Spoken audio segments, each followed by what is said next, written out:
Hey y'all, Farmer Dre back out here in the strawberry field.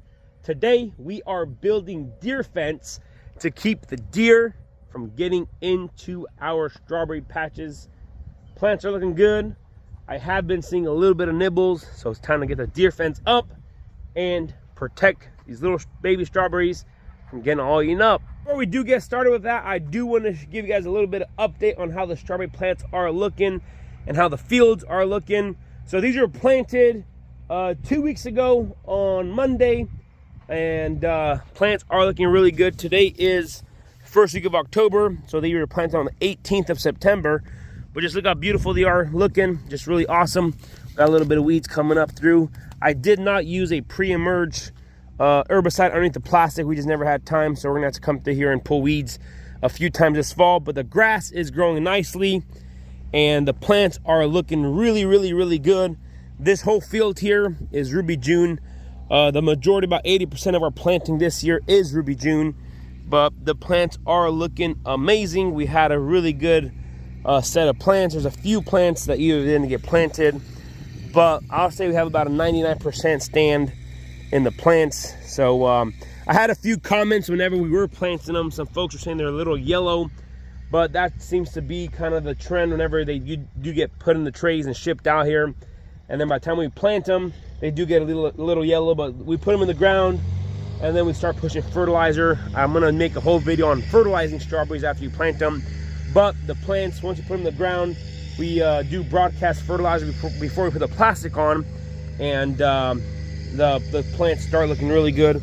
Let's go ahead and dive deep into a plant here, and let's see how it's looking. So you can see here the root system is in there nicely.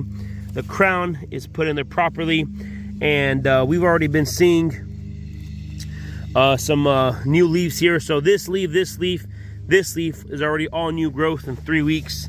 I'm gonna have to come through here and get rid of these weeds in the grasses before too long here. But yeah, looking really good and healthy.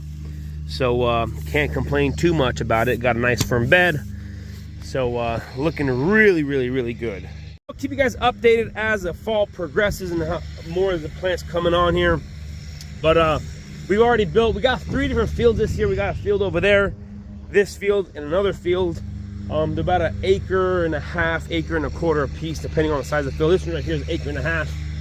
And then the one is a little small on that side, and this one's the same size as that one. But we pulled out some peach trees, and then we had to rotate ground on strawberries. So that's what we did, is we crop rotated the dirt. So where the strawberries are now, we have our flowers, and then we rotated these where the peaches were. And then next year, our flowers will come here, our pumpkins will go there, and more flowers on the other side there. So let's go ahead and show you.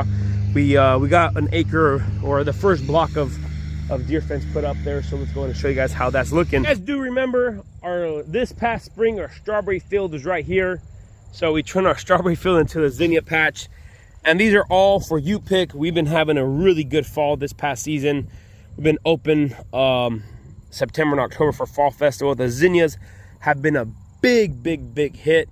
So it's nice to even rotate ground. But look at all these. I haven't seen so many butterflies in my life. I mean, there's thousands of butterflies in here. They're absolutely loving them. Our customers love them. We have it's just awesome time. But right here is our first block of strawberries here. These are all Ruby June as well. And Isaac and I did end up putting the deer fence up last night. And I'll kind of run through some of the science of this deer fence. But these strawberry plants, like, once again, are looking really good, nice and healthy. We're keeping them fertilized. Plants are happy. I'm happy. That's all we can ask for. Run through some of the science of the deer fence. So deer have their eyes on their side of their head, so they can't see distance really well.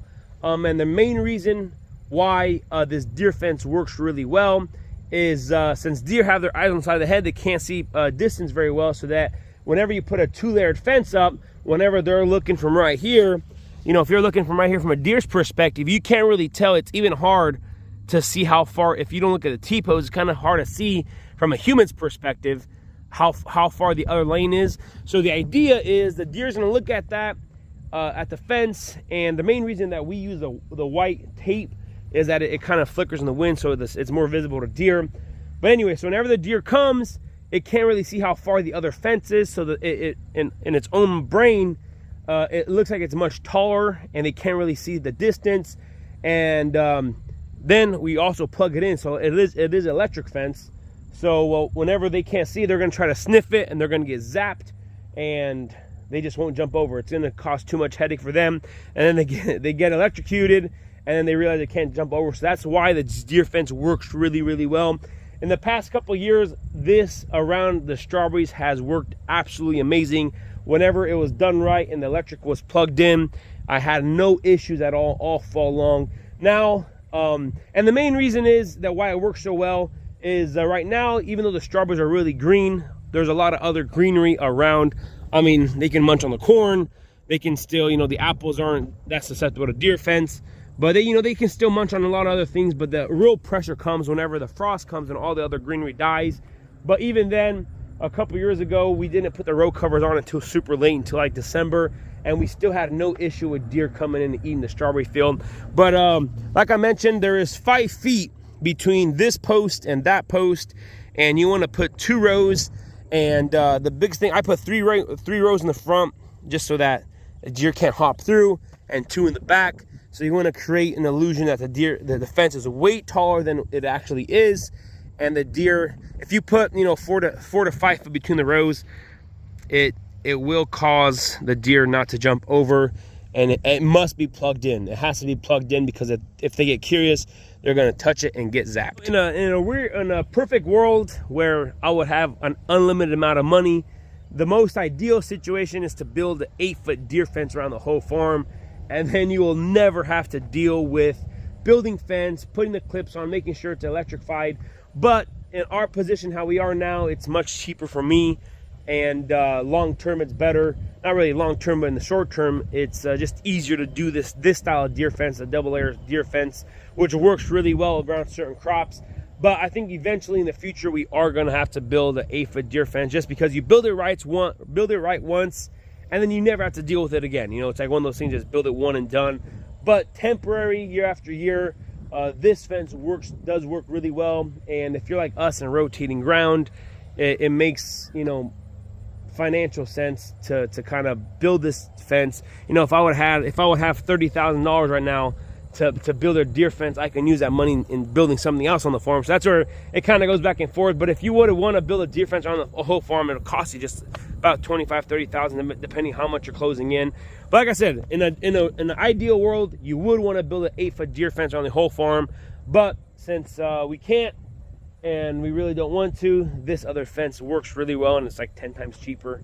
It is kind of disappointing that you got to take it down every year, but it's just part of it. But yeah, but this deer fence here works. I can stand by it. It does work.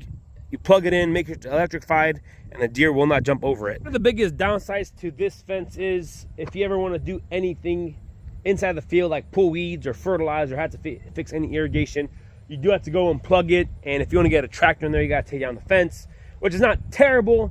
But if you would have a fence around the whole farm, then you'll be protected. But you know, there's pros and cons to everything. One of the big benefits of this, it doesn't cost much to begin with, you know, other than some T-posts, some clips, and then this tape, the electric tape, that works pretty good. But yeah, there's pros and cons to everything. But like I mentioned, for us on our farm, it just, in the moment right now, for this year, it makes more sense to do this. But yeah, it works. Like I said, I can stand by it. It's protected, you know, our crops in the past, and it does a really good job of protecting the strawberries from getting eaten up, and of course keeping the deer out of it. So but yeah, this system does work. It does a really good job. You just got to do it right. Just make sure you put 3 rows of wire in the front, 2 in the back, and then plug it in. Make sure it's electrified, and then your strawberry plants will look as good as mine. Yo, this is gonna be it for today's video. If you guys have any other questions or comments, go ahead and leave them down in the description box below, and I'll try to do my best to respond. I'm gonna try to get back into the rhythm of uploading to YouTube and keeping up on that game. I want to show you guys more of the progress I did on the farm in the past this summer. But if you guys have any other questions or comments, leave them down in the comment section below. And this is gonna be it for today's video. If you guys haven't already, go ahead and check out Farmer Dre Supply. That's where you're able to find all your gardening and greenhouse needs, from fertilizers to irrigation systems. Like always, link is down in the description box below. I want to say thanks for watching up to this point. Hit that subscribe button, smash that like button if you guys enjoyed today's video. Don't forget, hit that notification icon whenever I do upload videos. I want to say thanks for watching, We'll see you in the next one.